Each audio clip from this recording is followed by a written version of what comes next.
Buenas noches, es un gusto estar con ustedes. Mi nombre es Yendri Corrales y soy investigadora del Laboratorio Nacional de Nanotecnología. Hoy les voy a hablar un poco sobre lo que estamos haciendo en el proyecto RISE Horizon 2020 llamado AutoIC. Yo les voy a hablar específicamente del efecto de las inmunoglobulinas de pacientes con esclerosis lateral amiotrófica en la morfología y propiedades mecánicas de los astrocitos. Entonces, el proyecto es un proyecto fundado por la Unión Europea, donde hay dentro del consorcio instituciones de Serbia, que es el coordinador, Turquía y Finlandia. Hay dos pymes de Francia y Turquía y otras instituciones de los Estados Unidos y una de Costa Rica, que es la ANOTEC. Lo que queremos desarrollar en este proyecto es un dispositivo multifuncional automatizado para el diagnóstico de enfermedades neurodegenerativas. El coordinador tiene más de 20 años estudiando el efecto de diferentes factores en, en células y más enfocado a esas enfermedades. Y de ahí nació el conocimiento para llegar hasta el momento en tener la posibilidad de construir este equipo de diagnóstico rápido. Las enfermedades neurodegenerativas, como lo es la esclerosis lateral amiotrófica, lo que hace es generar una pérdida del control del muscular. Entonces, es una enfermedad que en pocos años se lleva la vida de las personas. La expectativa de vida no es tan alta. Hay mucha gente que se diagnostica por año. También muchos de los casos ocurren sin saber o sin tener un historial familiar, por lo que no hay forma como de estar alerta. Y se gastan hasta por el tratamiento, el costo de uno de estos pacientes, al menos unos $250,000 por el cuidado de estas personas.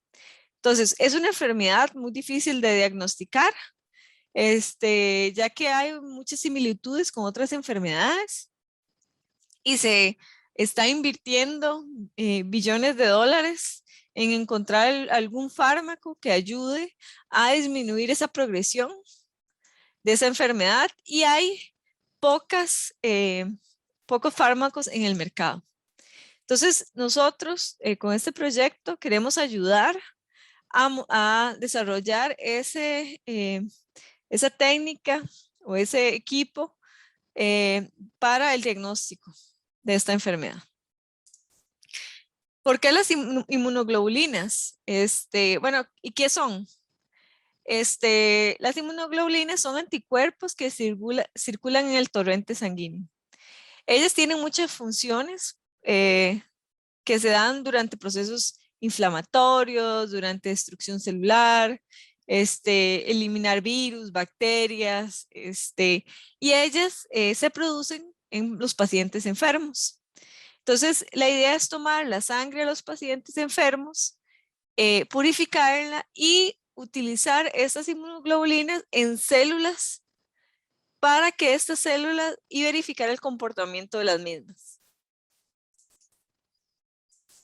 Entonces, la plataforma va a ser, es un dispositivo in vitro en donde se tiene el crecimiento de las diferentes células de forma estandarizada con un ambiente controlado y se van a poner en contacto con las inmunoglobulinas de los pacientes que pueden estar enfermos o no.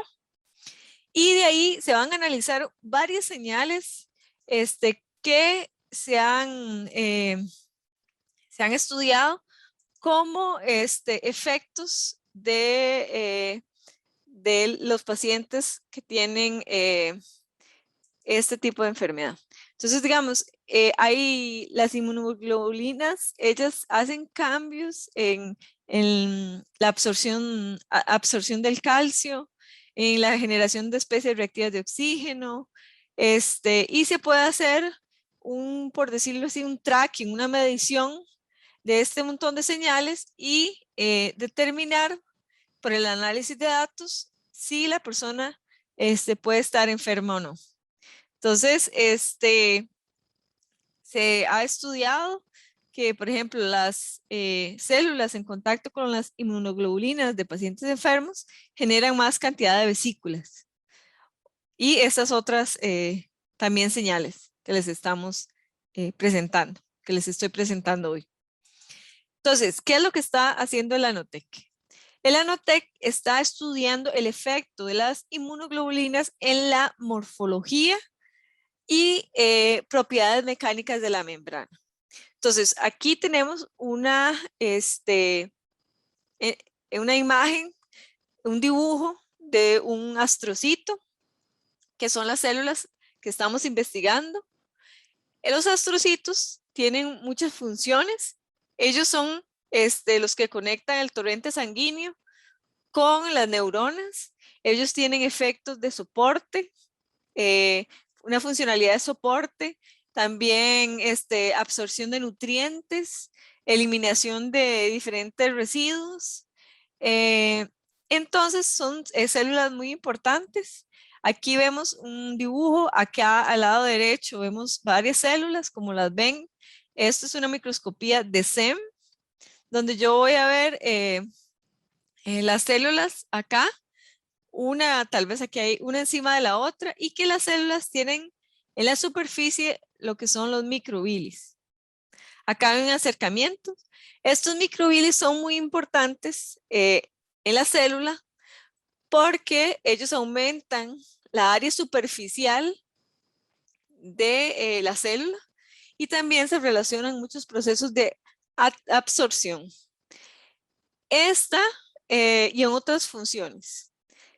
Lo que nosotros investigamos no es solo la forma de la célula, como ella está, como ella se ve, sino también esta producción de microvilli, que,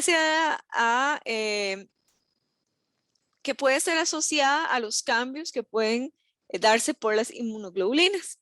Entonces, ¿cómo lo hacemos? Tenemos un montón de imágenes, hacemos análisis de diferentes muestras de células que estuvieron en contacto con las inmunoglobulinas de pacientes sanos, con las inmunoglobulinas de pacientes enfermos y que no estuvieron con contacto con este tipo de inmunoglobulinas. Entonces, sacamos muchos datos y los analizamos. Les voy a explicar antes por qué nosotros pensamos que tanto las propiedades mecánicas como la morfología puede ser afectada por las inmunoglobulinas. Se sabe que las células en contacto con las inmunoglobulinas, las células se incrementa la absorción de calcio, el calcio intracelular. Y ese calcio intracelular se le ha asignado diferentes efectos, como lo son la disrupción de la membrana haciéndola más rígida. Al interactuar el calcio con los lípidos de la membrana celular, ella se hace más rígida. También las proteínas se pueden entrecruzar por la interacción con esos iones calcio. Entonces nosotros tenemos la hipótesis de que debe haber algún cambio en las propiedades mecánicas de las células de la membrana en contacto con estas inmunoglobulinas. Y como les decía anteriormente, en esta producción de microvilli también. Entonces nosotros estamos haciendo este estudio. Para los microvilli utilizamos la técnica de microscopía de barrido. Aquí es una técnica en la que usa un haz de electrones para después detectar los electrones dispersados y hacer una imagen.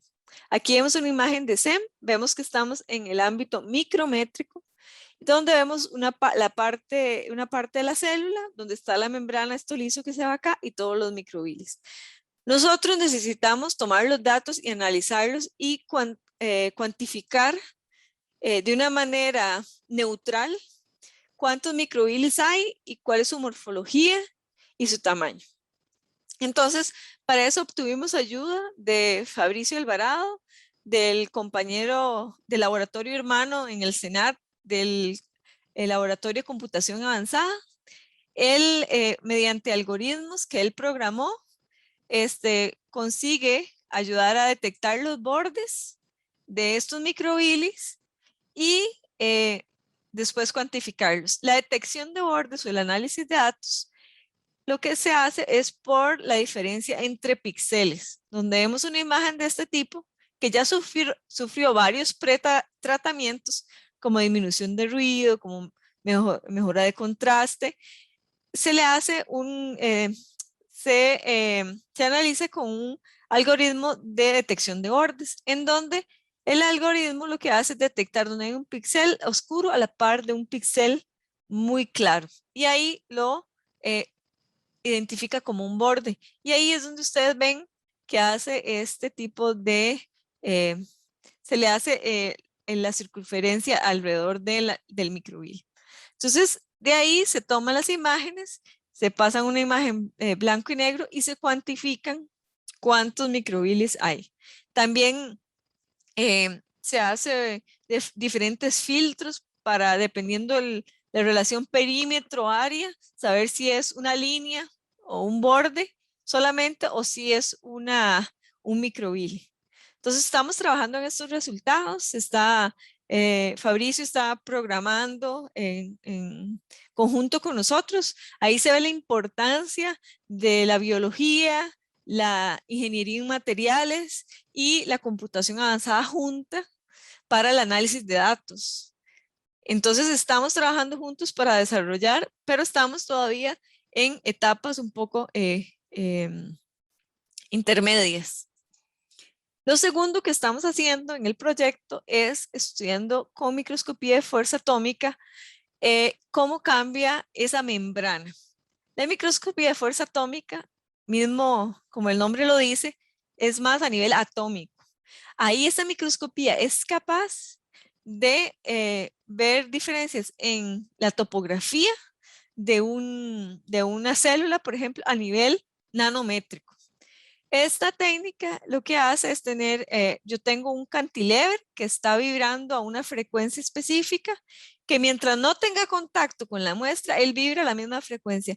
En el momento que hay una interacción que puede ser electrostática entre la muestra y el tip, la punta del cantilever, él vibra a una diferente frecuencia y además se dobla. Entonces, donde el cantilever se dobla, este láser que toca la superficie, la parte superior del cantilever, cambia de dirección y se proyecta en el fotodetector en algún área diferente.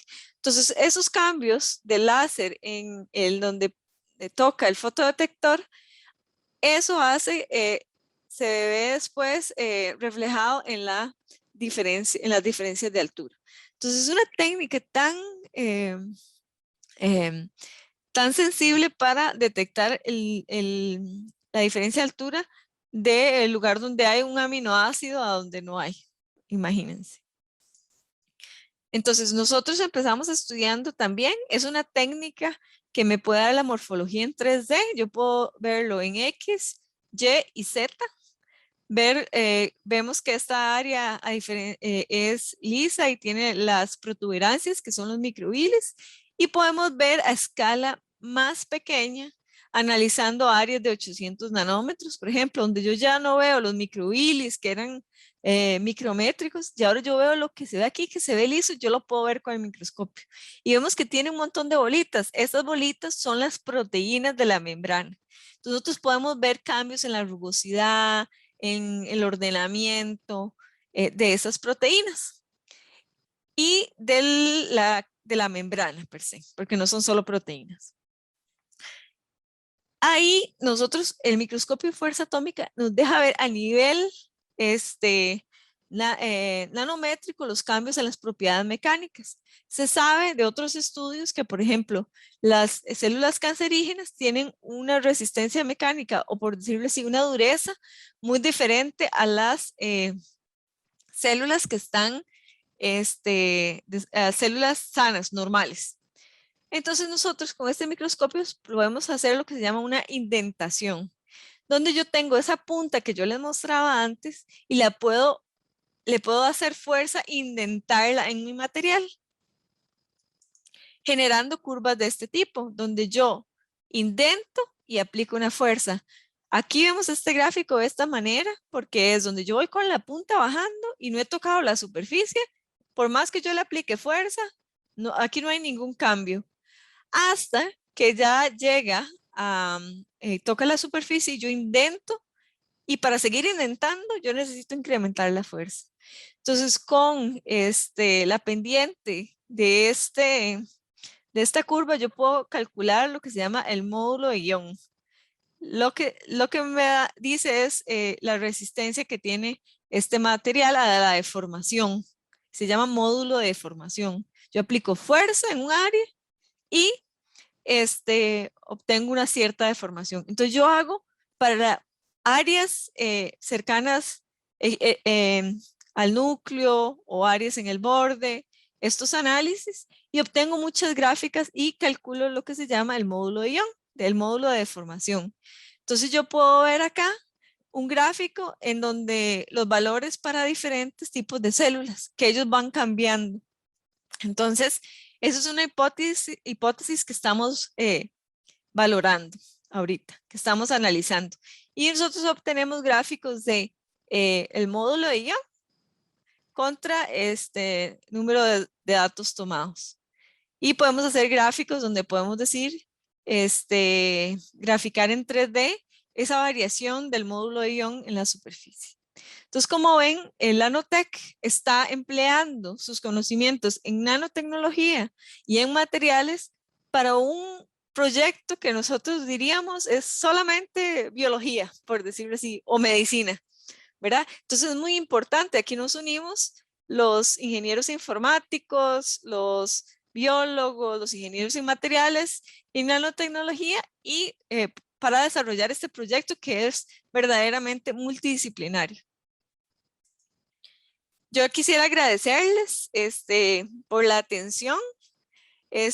Quisiera agradecerles a todos los compañeros que trabajaron que trabajaron y trabajan en este proyecto. A Reinaldo Pereira, que es el microscopista que tomó estas lindas imágenes de SEM y preparó las muestras y analiza con nosotros los datos, con el compañero Fabricio Alvarado del laboratorio CNSA de computación avanzada, a Lidija, que ella fue una profesora de Serbia que también estuvo ayudando a preparar muestras y analizar los datos, al director don José Vega, que también es parte del proyecto Horizon, y por todos los consejos y el apoyo, y muchas gracias a ustedes por su atención.